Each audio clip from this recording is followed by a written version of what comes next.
우리의 생각과 하나님의 생각이 얼마나 다를 수 있는지, 그리고 우리가 기대하는 길과 하나님이 우리를 향해 갖고 계신 계획된 그 길이 얼마나 다른지, 이스라엘이 멸망하기 직전 이사야 선지자를 통해서 하나님이 말씀하셨고, 예레미야 선지자를 통해서 말씀하셨습니다. 나라는 멸망하고 있는 상태입니다. 그리고 포로로 끌려갈 것이라고 분명히 경고하고, 이제는 끝장났으니까 애굽도 의지하지 말고 바벨론에게 순순히 이제 항복해야 된다라고 하는 그 말씀이 그 당시 사람들에게는 이해가 안 됐습니다. 그런데 하나님께서는 너희를 향한 나의 생각, 그걸 내가 안다, 재앙이 아니라 너희에게 평안을 주고 생명을 주려 하는 것이다, 이 말씀을 지난 금요일 저녁 저희가 살펴보면서 우리의 기도와 우리의 그 바램들이 얼마나 하나님과 다를 수 있는가, 그럼에도 우리가 받아들여야 될 그런 부분들을 받아들여야만이 우리의 삶에서 악수를 두지 않고 묘수를 둘 수 있다라고 하는 그런 부분으로 말씀을 함께 나누었습니다.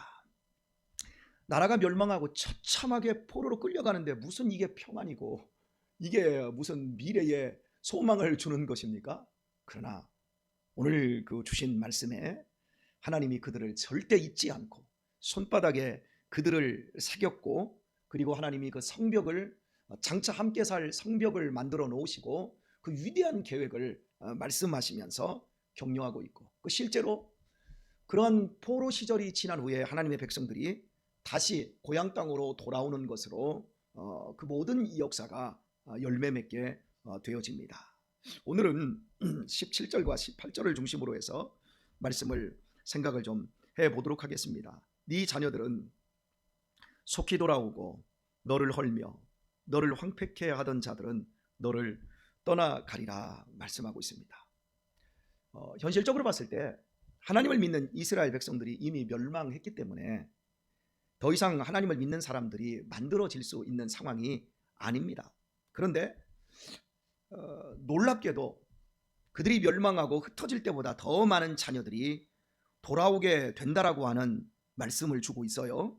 그 18절을 보면 네 눈을 들어 사방을 보라, 그들이 다 모여 네게로 오느니라 말씀합니다. 근데 그냥 오는 것도 아니고 신부처럼 띠를 띄우고 온갖 장식을 하고 돌아오는 모습이, 이건 집 나가서 정말 고생하다가 완전히 빈털터리가 되어서 돌아오는 모습이 아니라 최고로 아름다운 모습으로, 성공한 모습으로 돌아온다라고 말씀하고 있습니다.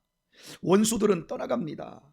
그들을 황폐케 하고 그들을 헐던 자들은 떠나가고 자녀들이 모여서 돌아오는데 그냥 하나씩 오는 게 아니라 그들이 다 모여 내게로 오느니라. 다 모여서 온다라고 하는 건 분명히 어떤 질서에 의해서 정확하게 어떤 무슨 일로 인하여서 온다라는 거예요. 그냥 뜨문뜨문 한 사람씩 온다는 게 아니라 다 모여서. 이스라엘 백성들이 3번에 걸쳐서 포로에서 귀환을 합니다. 나라가 멸망할 때도 3번에 걸쳐서 포로로 끌려갑니다. 그리고 그들이 돌아올 때 지도자들이 스룹바벨이나 에스라라든지 느헤미야라든지 이런 지도자에 의해서 나중에 다 모여서 오게 되어지고, 올 때마다 성벽을 재건하고 말씀의 부흥이 일어나고 성전을 다시 봉헌하는 이런 어떤 정확하게, 그냥 이건 우연히 한두 사람이 어떤 때가 되어 하나씩 뜨문뜨문 와서 할 수 있는 일이 아니라 분명히 이건 엄청난 질서와 어떤 힘에 의해서 이게 이루어진다라고 하는 걸 예언해 놓고 있습니다. 너를 헐며 너를 황폐케 하던 자들이 누구였습니까? 바벨론이었습니다. 그리고 예수님 시대에 하나님의 백성들이 돌아올 때는 로마였습니다. 그런데 바벨론이 실제는 그들을 붙잡고 있는 것도 아니고 로마가 그들을 헐고 있는 것도 아닙니다. 그들의 삶과 그들의 인생과 가정을 허는 게 아니라 실은 로마의 뒤에 어둠의 세력, 바벨론의 뒤에 있는 마귀의 세력들이 그들을 조종했던 것들이 이제 더 이상 할 수 없는, 원수는 떠나가고 하나님의 자녀들이 하나님의 힘과 질서에 의해서 하나님께로 돌아오고 있는 대비전을 오늘 본문이 말씀하고 있는 겁니다. 우리들이 가끔씩 우리 속에서 생각할 때 이게 하나님이 나를 불러주셨고 하나님이 만세전에 나의 구원을 계획하시고 때가 되어 정확하게 이 교회로 불러주시고 누구누구를 통해서 나에게 복음을 알게 하시고 하나님께로 돌아오게 했다라고 하는 걸 우리는 인정합니다. 그러면서도 때때로 우리는 이거 내가 나온 거 아닌가, 혼자 내가 그냥 내 발로 나왔지라고 하는 어떠한 그런 생각들이 우리 속에서 이렇게 지나가게 되어지죠. 그것들이 뭐 우리를 전체 지배하지는 않고요. 왜냐하면 우리는 보여지는 것들로 판단하고자 하는 그 많은 유혹들을 받기 때문에 그렇습니다. 하나님께서 정확하게 우리의 삶을 계획하셨고 그리고 우리를 붙잡고 있었던 우리의 그 생활을, 우리 가정을, 우리 가문을 붙잡고 있었던 그 뒤에 있는 원수의 세력들을 하나님이 다 제압을 하셨기 때문에 우리가 하나님께로 돌아올 수 있었던 겁니다. 너를 헐며 너를 황폐케 하던 자들, 저는 이런 말씀 한 말씀을 보면 하나님께서 우리 가정을 어떻게 인도했는지 지난 40년 50년 동안에 그런 것들을 눈으로 볼 수가 있어요. 왜냐하면 워낙 붙잡혔던 자리에 있었으니까.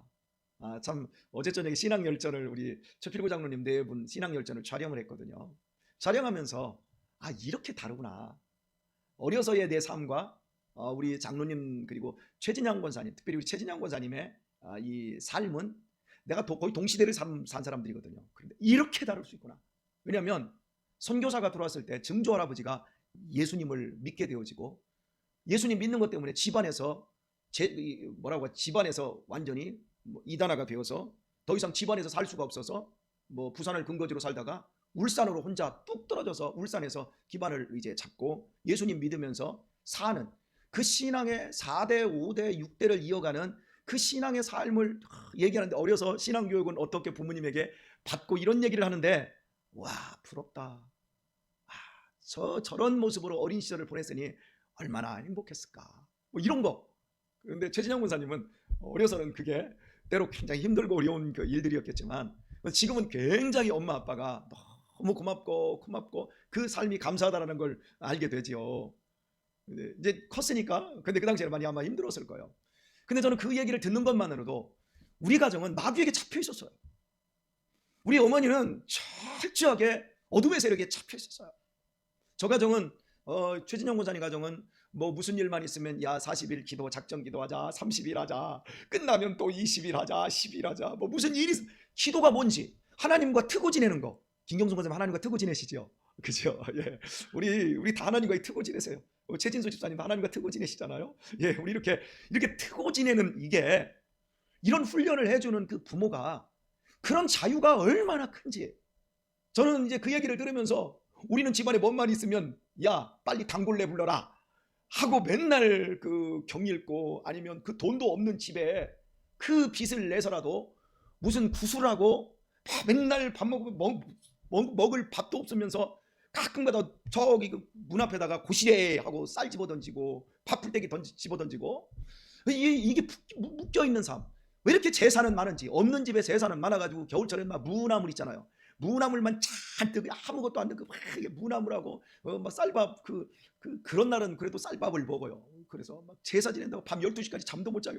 왜냐면 그 조상 귀신은 12시에 오시는지 막 잠도 못 자게 만들고 막 한겨울에는 막 그 추운데 제사 지내놓고서나 빨리 조상님께서 음보 가신다고 우리 잠깐 밖에 나가야 된다고 막 그 밖에서 막 그 폭풍우가 뭡니까 막 눈이 내리고 막 바람이 그렇게 센데 막 팍팍팍 떨면서 이러고 있고 이렇게 잡혀 있었거든요. 뭔만 하면 동티 났다 우리 집에 동티 났다 뭐 때문에 저게 그 뒷뜰에 그 흙을 갖다 좀 돋았다고 그거 동티 났다고 또 뭐 해야 된다고 우리는 엄청나게 잡혀 있었어요.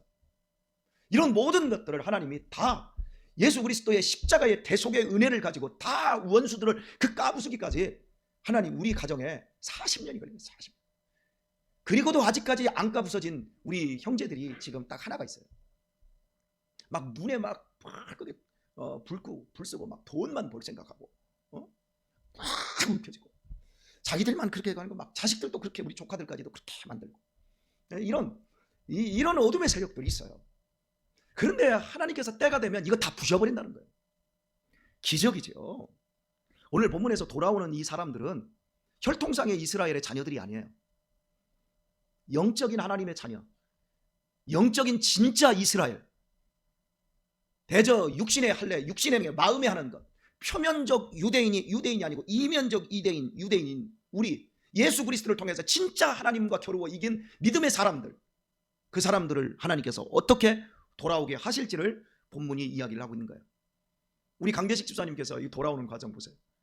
어머니께서 어린 시절 교회만 가면 대시가 오잖아. 막 교회 예배 드리고 있는데 멱살 잡고 끌어내고 막 그리고 두들겨 패고 다 큰 자식 뒤통수 빵빵 때리면서도 교회를 못 가게 하고 그러는 가운데서도 우리 강대식 집사님이 여기까지 오셨잖아요. 결국 그 어머니가 우리 교회의 첫 신자가 되어지고 그런 것을 시작으로 해서 막 사람들이 예수님께로 돌아오는 이런 것들 한번 생각해보면 주마등처럼 다 흩어 지나가지 않습니까? 이게 하나님이 어둠의 세력들을 다 부숴버리고 우리를 불러낸 거예요. 하나님께서 여러분을 불러내기까지 얼마나 많은 수고와 얼마나 많은 애씀과 얼마나 많은 시련과 얼마나 많은 그 역사들을 하나님이 이루셨는지를 여러분 감사할 수 있기를 축복합니다. 우리가 이걸 놓치면 안 돼요. 내가 얼떨결에 그냥 어떻게 하다 보니까 내가 교회 왔지라고 생각하시면 안 돼요. 하나님이 우리를 여기까지 부르시는 그 과정 속에서 구약 성경이 필요했고 신약 성경을 새로운 약속을 만들어내시기 위해서 하나님이 당신의 아들을 이 땅에 보내시고 우리의 모든 죄와 저주를 그 아들에게 쏟아 부으시고 십자가에서 단번에 의의 제사 화목제사를 드리시고 그를 믿는 자마다 성령을 허락하여 주셔서 우리 마음속에 예수님을 내 구주로 믿게 해주셨습니다. 그래서 더 이상 잡히지 않습니다. 사람의 위치가 얼마나 귀한지 사람은 하나님의 형상을 닮았습니다. 하나님의 형상을 닮았고 하나님의 기능을 가지고 있습니다. 하나님의 형상 속에 있는 하나님은 이 세상 우주 만물의 절대 주권자입니다. 하나님의 형상을 닮은 우리는 그 우주 만물의 통치자 절대 주권자이신 하나님의 대리자입니다. 이 하나님의 대리자는 이 땅을 살아가는 날 동안에 어디에 빌붙어서 사는 존재가 아닙니다. 옛날에 고대 이 성경이 기록되는 이 장소를 근동아시아라고 합니다. 이 근동아시아의 이 풍습에는 이게 도장이라든지 인장이라든지 어떠한 그 문서에 그 시대의 절대 주권자 왕의 형상이 그려져 있다. 그러면 그 형상 그 인장을 그 인장이나 그 형상의 문서를 딱 들고 가면 바로 그 앞에서 다 엎드립니다. 왜? 그만한 권력이 그것을 가져온 사람에게 있기 때문에. 자, 우리가 하나님의 형상을 가졌습니다. 하나님의 형상으로 아담과 하와를 하나님이 만드셨습니다. 그렇다면 뱀, 최고의 원수 그 뱀 속에 사단이 와서 에덴 동산은 이 땅의 최초의 성전이었습니다. 왜? 에덴 동산에 하나님이 임하는 곳이었으니까 최초의 성전이었어요. 그 최초의 성전에 마귀가 뱀으로 들어온 걸 하나님이 막지 않으셨어요. 왜? 거기에 당신의 대리자인 아담과 하와가 있었기 때문에. 뱀이 와서 살살살살 꼬시면서 하나님을 거역하게 할 때 이 하와가 했어야 할 일은 거기 그 꼬이는 말을 주의 깊게 듣고 아멘 하는 것이 아니었습니다. 하나님을 대적하게 하는 그 말을 할 때 사단아 물러가라, 그렇게 명령했다면 절대 주권자의 형상을 가진 인장을 가진 하와의 말에 원수는 그 자리에서 박멸되고 떠나갔을 것입니다. 그런데 그것과 야합하기 시작했습니다. 그래서 인류가 죄 가운데 죽어가게 됐고 그리고 잡히게 됐고 삶은 황폐하게 되고 우리의 인생은 세워지기보다 헐어지는 비극적인 삶으로 전락하고 말았습니다. 그런데 아담과 하와로부터 그 하나님의 성전을 빼앗겨서 에덴 동산을 빼앗겨 버렸어요. 그리고 비참하게 유리하는 인생, 이 땅의 삶을 사나 헛것 같은 인생, 이 땅의 삶을 열심히 사나 그림자밖에 되지 않는 이 인생, 그러면서 수고와 슬픔밖에 없는 인생, 이 인생이 그냥 줄기장차 수없이 많은 세대들을 이어가도 아무런 소망 없는 이 땅에 예수님이 오셨습니다. 그리고 예수님이 오셔서 사탄이 똑같이 예수님 그 아담과 하와를 유혹했듯이 예수님을 유혹합니다. 먹음직스럽고 보암직스럽고 지혜롭게 할 만큼 탐스러운 것으로 세 가지 유혹을 하는데 에덴 동산의 유혹이나 예수님의 유혹이나 똑같습니다. 그때 예수님이 어떻게 합니까? 사단아 물러가라. 그러면서 나의 주 하나님만을 경배하라. 사람이 떡으로만, 네가 말하는 떡으로만 사는 게 아니야. 사람이 그 먹고 있는 과일, 먹고 있는 음식으로만 사는 게 아니라 사람이 하나님의 말씀으로 먼저 사는 것이다. 그러면서 사탄을 물러가라 했을 때 사단이 혼비백산하고 물러갑니다. 그 과정에서도 계속해서 그 뒤에도 예수님의 뒤에 와서 계속해서 예수님을 넘어뜨리려 합니다. 심지어 누구를 통해서?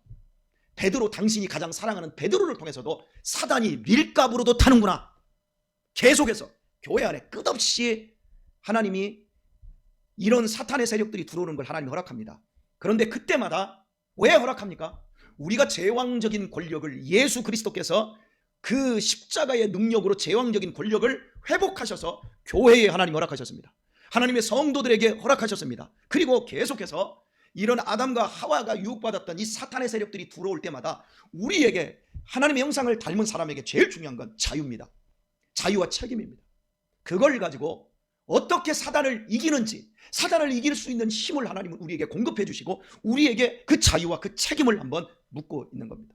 사랑하는 교회 여러분, 더 이상 우리를 허는 것에 넘어가지 마시길 바랍니다. 더 이상 허는 것을 용납하지 마시길 바랍니다. 우리를 황폐케 하는 그 모든 삶에 대해서 여러분 용납하지 마시기 바랍니다.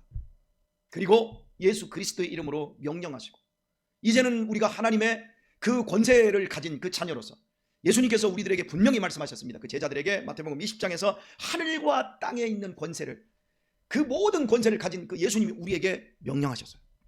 이미 회복되었어요. 어떤 것에도 이 땅에서 잡히지 마십시오. 죽음에서도. 제가 오늘 말씀을 맺겠습니다. 남성반 제자 훈련을 하면서 마지막 날에 보여준 영상이 뭐가 있냐면, 아르메니아에서 믿음의 사람들을, 그 이슬람인들이 한 40~50명이 총을, 기관총하고 권총을 들고 10명을 쭉 세워놓고 뒤통수에다 대고 총을 갖다가 갈기는 겁니다. 막 총을 갈기는데 이게 모자이크가 안 되어 있어요. 뒤통수에 총을 갈겨서 쏘는데 맞을 때마다 막 여기서 뇌수가 터지고 피가 터지고 막 쏟아지고 아비규환을 막 이루는데 총을 펑펑펑펑펑 막 쏩니다. 막 살벌합니다. 제가 우리 애들한테는 안 보여줬어요. 우리 교사들한테도 보여줄지도 모르는데 우리 청년들한테도 안 보여줄 생각이에요. 너무 잔인해서. 그런데 한 가지 제가 그걸 보여준 이유는, 그렇게 죽어가는데도 뒤도 한번 돌아보지 않고 그냥 죽어가요. 떨지도 않아요. 그 모습을 보면서 막 제 가슴이 저려지는 거예요. 우리가 갖고 있는 신앙의 이 위대함, 죽음까지, 죽음의 권세도 다스리는 엄청난 권세입니다.